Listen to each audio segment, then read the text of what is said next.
अस्सलामुअलैकुम, good morning. क्या हाल है? आई होप सब ठीक होंगे। तो भाई आज मैं बना रही थी आलू का पराठा, क्योंकि मैंने कल रात में देखा एक आलू का पराठा इंडियन बना रहे थे मोटा मोटा सा, तो मेरा भी दिल चाहा और मैंने फ्रिज में देखा कि मेरे पास आलू का मिक्सचर भी रखा हुआ है जो कि कुछ दिन में ख़राब भी हो जाता, तो मैंने कहा उसको ज़ाया करने से पहले हम खा लेते। तो भी मज़े का मैंने मोटा सा आलू का पराठा बनाया है फ़र्स्ट टाइम, वरना हमेशा मैं पतला पतला आलू का पराठा बनाती हूँ।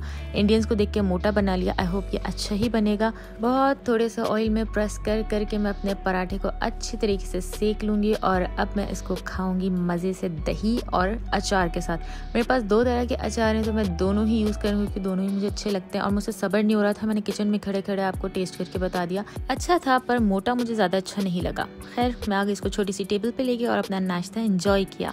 उसके बाद भाई आ जाती है दोबारा किचन की बारी, क्योंकि अब हमें खाना बनाना है। ऑब्वियसली शाम में हस्बैंड आएंगे तो खाना रेडी होना चाहिए। और आज मैं बना रही हूँ थोड़ी सिंगापुरियन राइस। उसके लिए मैंने नॉर्मल स्पैगेटीज में से थोड़े से स्पैगेटीज निकाले हैं। बाकी मैं दिखा रही थी कि हाफ से भी कम मैंने पैकेट लिया था और सारा स्पैगेटी मेरा गिर गया क्योंकि मैंने उल्टा पैकेट पकड़ लिया था और सारा ये नीचे बिखर गया। खैर कोई बात नहीं, होती रहती हैं ऐसी गलतियाँ।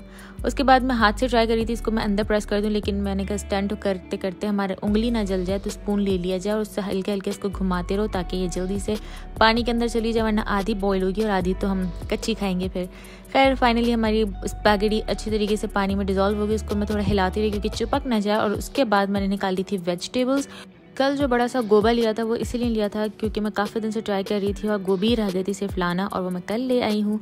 और गाजर भी मुझे एक कम लगी, मैंने एक और ले ली थी। और साथ ही मैंने चावलों को अच्छी तरह धो के उनको बॉईल करने के लिए रख दिया है। सिर्फ नमक डाला है और कुछ भी नहीं। बहुत ही सिंपल प्लेन राइस रेडी हो जाएगा और यहाँ स्पैगेटी भी बॉईल हो जाएगी। तो इन दोनों को मैं छान लूँगी और चावल को थोड़ा सा दम लगाऊंगी ताकि पानी खुश्क हो जाए। और साथ ही भाई देखिए मैंने सारे बारीक बारीक बहुत मेहनत से ये वेजिटेबल्स काट लिए, क्योंकि चाइनीज़ बनाने में सबसे ज़्यादा मेहनत होती है सिर्फ वेजिटेबल काटने में। उसके बाद प्रोसेस बहुत इजी है। जस्ट चिकन रेडी करेंगे। सबसे पहले मैंने बोनलेस चिकन ली है और उसको अपने हिसाब से मैंने क्यूब्स में काट लिया है। जितनी अगर ज़्यादा चिकन खाते हैं तो आप ज़्यादा भी ले सकते हैं। और बस अदरक लहसुन डालना है और उसको दोबारा आपने भूनना है। पहले ऑयल में मैंने भूना, उसके बाद अदरक लहसुन के साथ मैंने इसको थोड़ा भूना और उसके बाद मैंने इसके अंदर डालने शुरू कर दिए अपने मसाले, मतलब इंग्रेडिएंट्स, जिसमें था सिरका 1 टेबल स्पून, 2 टेबल स्पून था सोया सॉस थोड़ा सा कम ही रखिएगा। और उसके बाद था हॉट सॉस, वो मैंने हाफ़ ही डाला क्योंकि इसमें थोड़ी सी लाल मिर्च भी डलेगी। तो अगर स्पाइसी ज़्यादा पसंद है तो हॉट सॉस ज़्यादा डाल सकते हैं, वरना आप कम ही डालें तो अच्छा है। हर चीज़ डाल के मैं थोड़ा सा मिक्स कर रही थी ताकि कोई चीज़ चिपक ना जाए, जल ना जाए। और उसके बाद मैंने नमक और लाल मिर्च डाल के भी मिक्स कर लिया था। फिर पानी डाला मैंने, उसके बाद इसको फिर मिक्स कर लिया था। और फिर मुझे याद आया कि मैं काली मिर्च डालना भूल गई हूँ, तो मैंने हाफ़ टी स्पून के करीब काली मिर्च डाली थी। और उसके बाद दोबारा मैंने इसको मिक्स कर लिया था। Just mix and mix. उसके बाद आएगा मेन चीज़ जो इसमें डलती है, वो है केचप आपने थोड़ा ज़्यादा डालना है, तकरीबन हाफ कप के करीब आपने केचप डालना है और अगर कम लगे तो और डाल सकते हैं। केचप डालने के बाद दोबारा मिक्स करना है और मुझे यहाँ पे थोड़ा सा कम लगा था केचप तो मैंने और डाल दिया था। बस इसका कलर थोड़ा सा रेडिश आना चाहिए और थोड़ी सी थिकनेस आनी चाहिए। ग्रेवी इसमें आपको ज़रूर चाहिए। और इस टाइम पे लगा मुझे कि ये मैंने क्यूब्स ज़्यादा बड़े कर लिए थे चिकन के, तो इसलिए मैं उनको कट करना स्टार्ट कर दिया था। क्योंकि समटाइम्स होता है अगर हम छोटे क्यूब्स करते हैं तो वो पकने से सिकड़ जाते हैं, और ये ज़्यादा ही बड़े थे जो पकने से सिकड़ ही नहीं रहते। खैर मैंने सारे क्यूब्स कट कर लिए, उनको अच्छे से मिक्स कर लिया। उसको कवर कर दूंगी ताकि अच्छे से चिकन गल जाए। अब आता है सेकंड स्टेप। वैसे तो आप चिकन जिस पॉट में बनाया है उसी पॉट में से चिकन निकाल के आप ये सेकंड स्टेप भी उसमें बना सकते हैं, लेकिन मैं अलग अलग पैन में इसलिए बना रही हूँ क्योंकि मुझे हस्बैंड के आने तक वेट करना है और फिर दोबारा चीज़ें गर्म करके असेंबल करनी है। तो मुझे दोबारा गर्म करने में आसानी रहेगी, दोनों अलग अलग पॉट में रहेंगे। तो खैर सेकंड स्टेप में मैंने थोड़ा सा ऑयल डाला है और सारी वेजिटेबल्स एक साथ डाल दी हैं। उसको अच्छे से मैं मिक्स करूँगी। 1 स्पून से तो मिक्स हो ही नहीं रहा था, तो मैंने रेस्टोरेंट स्टाइल में देखा था इस तरह से 2 स्पून से मिक्स करते हैं, तो मैंने भी उसी तरह मिक्स करना स्टार्ट कर दिया था। सारी वेजिटेबल्स अच्छी तरीके से मिक्स हो गई हैं, तो अब इसके अंदर हम दोबारा मसाले डालना स्टार्ट करेंगे। जो हमने चिकन में यूज़ किया था वही इसमें ही यूज़ करना है। सोया सॉस, चिली सॉस मेरा इसमें ज़्यादा आ गया था तो ये बाद में थोड़ी स्पाइसी हो गई थी, इसलिए चिली सॉस अपने हिसाब से डालिएगा थोड़ा कम। सिरका, काली मिर्च, नमक और थोड़ी सी पिसी हुई लाल मिर्च, सेम वही चीज़ें डालेंगी जो हमने चिकन में डाली थी। और उसको फिर हम दोबारा अच्छी तरीके से मिक्स कर देंगे ताकि वेजिटेबल्स और सारे मसाले जितने भी इंग्रेडिएंट्स हैं वो अच्छे से कंबाइन हो जाए। वैसे जो स्पैगेटी है ना, आप आम टाइम पे भी इसी तरह बना के खा सकते हैं। ये बहुत मज़े की बनी थी। मैंने इसे सिंगल टेस्ट भी किया था तो ये बहुत मज़े की थी। खैर वेजिटेबल्स बहुत अच्छे से मिक्स हो गए तो इसके अंदर हमने डाल दी है अपनी स्पैगेटी। मुझे स्पैगेटी ज़्यादा लग रही थी बॉइल्ड, तो मैंने हाफ़ रख ली थी और हाफ़ मैंने इसमें मिक्स कर ली थी। और मेरा सही डिसीजन था क्योंकि वो जो हाफ़ मैंने मिक्स की थी वही हमारी बहुत ज़्यादा हो गई थी। क्योंकि वेजिटेबल्स के साथ आपकी स्पैगेटी ज़्यादा हो जाती है, तो इसका भी ख्याल रख के बना लीजिएगा, क्योंकि ज़्यादा हो जाए तो आप इसको आराम से रूखा भी खा सकते। ज़रूरी नहीं कि आपको उसका पूरी तरह सिंगापुरियन राइस की तरह सैम्पल करना पड़े।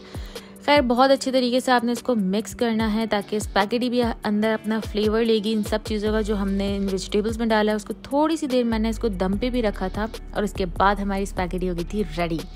लास्ट आइटम है हमारा सॉस जो कि ऊपर से डलता है। उसके लिए मैंने लिया है केचप। जितनी क्वांटिटी में आपने केचप लिया उससे 1 टेबल स्पून ज़्यादा आपने मायोनीज लेना है। थोड़ा सा आपने इसके अंदर हॉट सॉस डालना है और थोड़ा सा नमक, दैट्स इट। और फिर इसको कर देना मिक्स मिक्स मिक्स, खूब फैटी लगा के इसको आपने रेडी कर लेना। ये बहुत मज़े का सॉस था।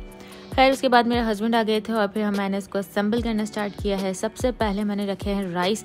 वैसे तो डिश में असेंबल किया जाता है, अगर आप दावत वगैरह कर रहे हो, मैं घर में हूँ तो मैंने प्लेट में असेंबल करना स्टार्ट कर दिया। सबसे पहले मैंने राइस लिए थे और उसके ऊपर मैंने डाले हैं नूडल्स। जितने आपको डालने हैं आप अपने हिसाब से डाल सकते हो, ज़्यादा कम जितना दिल चाहे। और उसके बाद आपने रखने हैं इस पर चिकन। अभी सिर्फ अपने लिए रेडी करना है तो इसलिए अपने हिसाब से जितना दिल चाहे उतना डाल सकते हैं। अदरवाइज जब आप डिश में डालना चाहो तो उसमें आपको पूरा एक साथ डाल देना है। खैर इस पॉइंट पे मेरे हस्बैंड को लगा कि डन हो गया, उन्होंने स्पून लगा दिए थे और फिर मैंने कहा भी नहीं हुआ, लास्ट स्टेप रहता है चिकन डालने के बाद इस पर जो मैंने सॉस बनाया था वो भी डालना है। वैसे तो ये सॉस आप केचप की जो बॉटल्स होती हैं उसमें डाल के ड्रिजल करो तो ज़्यादा अच्छे से हो जाता है। मैंने स्पून से किया था, फिर भी अच्छे से हो गया है। टांटड़ा हमारे सिंगापुरियन राइस रेडी है। स्पून लगाएं, लीजिए हस्बैंड आपकी प्लेट रेडी है।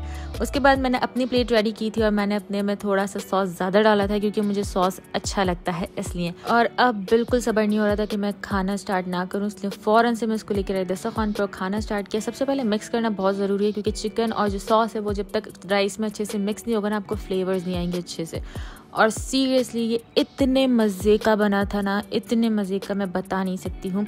जिस डिश का आप काफ़ी दिन से इंतज़ार कर रहे हो, जब आप वो खाओ तो वो आपको और एक्स्ट्रा मज़े की लगती है। मेरे इशारे से भी आपको लग रहा होगा मैं कितना एंजॉय कर रही थी। स्पैगेटी मैं अलग से खा रही थी फॉक से और राइस अलग से, क्योंकि स्पैगेटी लंबी है तो वो थोड़ी सी रह जाती है। खैर मैंने अपनी प्लेट में कुछ ज़्यादा ही राइस ले लिए थे जो मुझसे बिल्कुल भी फिनिश नहीं किए गए, थोड़े से रह गए थे। मैंने कहा उसको रात के खाने में हम खा लेंगे, इसको ढक के रख दिया था। और उसके बाद हम आ गए हैं बाहर। एज यूजुअल हम वॉक करते हैं खाने के बाद। और मैं मौसम दिखा दूँ, इतना प्यारा मौसम हुआ है। रजब का खूबसूरत चांद भी आपको नज़र आ रहा है। और आजकल वैसे भी यहाँ बारिश का बताया हुआ है कि वेडनेसडे थर्सडे तक बारिश भी हो सकती है। वॉक किया और फिर हमने आराम किया। फिर मैं दोबारा किचन में आ गई थी और यहाँ मैंने पकौड़े का सामान रेडी कर लिया है। और बेसन बहुत थोड़ा सा ही था, मैंने पहले वेजिटेबल्स काट ली थी, उसके बाद मैंने बेसन देखा। खैर अभी हमारी ये रात है लेकिन हमारे लिए शाम है, क्योंकि हम सो के उठते हैं रात में ही तो वो शाम ही होती है। और शाम में मेरे हस्बैंड को कुछ डिफरेंट खाना था तो मुझे समझ नहीं आया था मैं क्या बनाऊं। और फिर मेरा भी चाह गया पकौड़े बना लेते हैं, काफ़ी टाइम हो गया पकौड़े खाए नहीं है। तो बस फिर सबसे पहले मैंने प्याज आलू काट लिए थे, पकौड़ों की तैयारी स्टार्ट कर दी थी। बेसन को बाद में देखा और उसके बाद इस टाइम मैं दुका पड़ के बेसन को मिक्स कर रही थी कि अल्लाह अच्छी तरह पूरे पकौड़े बन जाए, क्योंकि मेरे हस्बैंड बाहर उम्मीद में बैठे हुए हैं कि मैं अंदर पकौड़े बना रही हूँ। बेसन में सब मसाले वगैरह डाले हैं और अब हल्के हल्के पानी डाल के मैं इसको अच्छे से फेंट रही हूँ ताकि कोई लम्स ना रहे। और फिर मैंने पैन में ऑयल ऑलरेडी रख दिया था गरम करने के लिए और थोड़ी देर मैंने बेसन को भी रेस्ट दिया। और फिर मेरा अचानक दिल चाहा कि मैं दही बड़े भी बना लेती हूँ थोड़े से, तो मैंने 4 पकौड़े बनाए थे जिसको मैं दही बड़े के लिए यूज़ करूँगी, क्योंकि मेरा दिल चाहने लग गया एकदम से कि दही बड़े भी खाने चाहिए। मेरे 4 दही बड़े के पकौड़े रेडी हो चुकी हैं। उसके बाद मैंने आलू के पकौड़े इसमें डाल दिए थे। अभी तक अल्लाह का शुक्र है कि बेसन कम नहीं पड़ रहा था। आलू के पकौड़े भी मेरे सही अच्छी तरीके से डिप हो गए थे बेसन में और फ्राई भी बहुत अच्छे से हो गए हैं। इनको भी मैंने हल्के से ब्राउन करके निकाल लिया। अब थोड़ा सा बेसन रह गया था जिसमें मैंने थोड़ी सी प्याज और हरी मिर्च डाल के प्याज के पकौड़े भी बना लिए। एंड फाइनली अल्हम्दुलिल्लाह मैंने 3 टाइप के पकौड़े बनाए थे और उस थोड़े से बेसन में तीनों टाइप के पकौड़े सही बन गए थे। हम 2 ही हैं, 3 टाइप के पकौड़े भी बहुत ज़्यादा हैं। खैर मैं यहाँ पे अब दही बड़े के लिए दही को मिक्स कर रही हूँ। मुझे आज तक समझ नहीं आता है कि दही बड़े के मिक्सचर में बेस्ट चीज़ क्या है, तो मैं सिर्फ कुटी मिर्च, ज़ीरा और धनिया डाल देती हूँ और नमक भी डाल देती हूँ। उसको अच्छे से मिक्स कर लेती हूँ। पकौड़े मैंने पानी में डिप कर दिए थे, उनको निकाला और सब चीज़ें असेंबल हो गई थी। खैर मेरे पकौड़े रेडी हैं। दही बड़े में मैंने ऊपर से चाट मसाला और इमली की चटनी भी डाल दी थी। मेरे खूबसूरत से थोड़े से बेसन में बहुत सारी चीज़ रेडी कर ली है।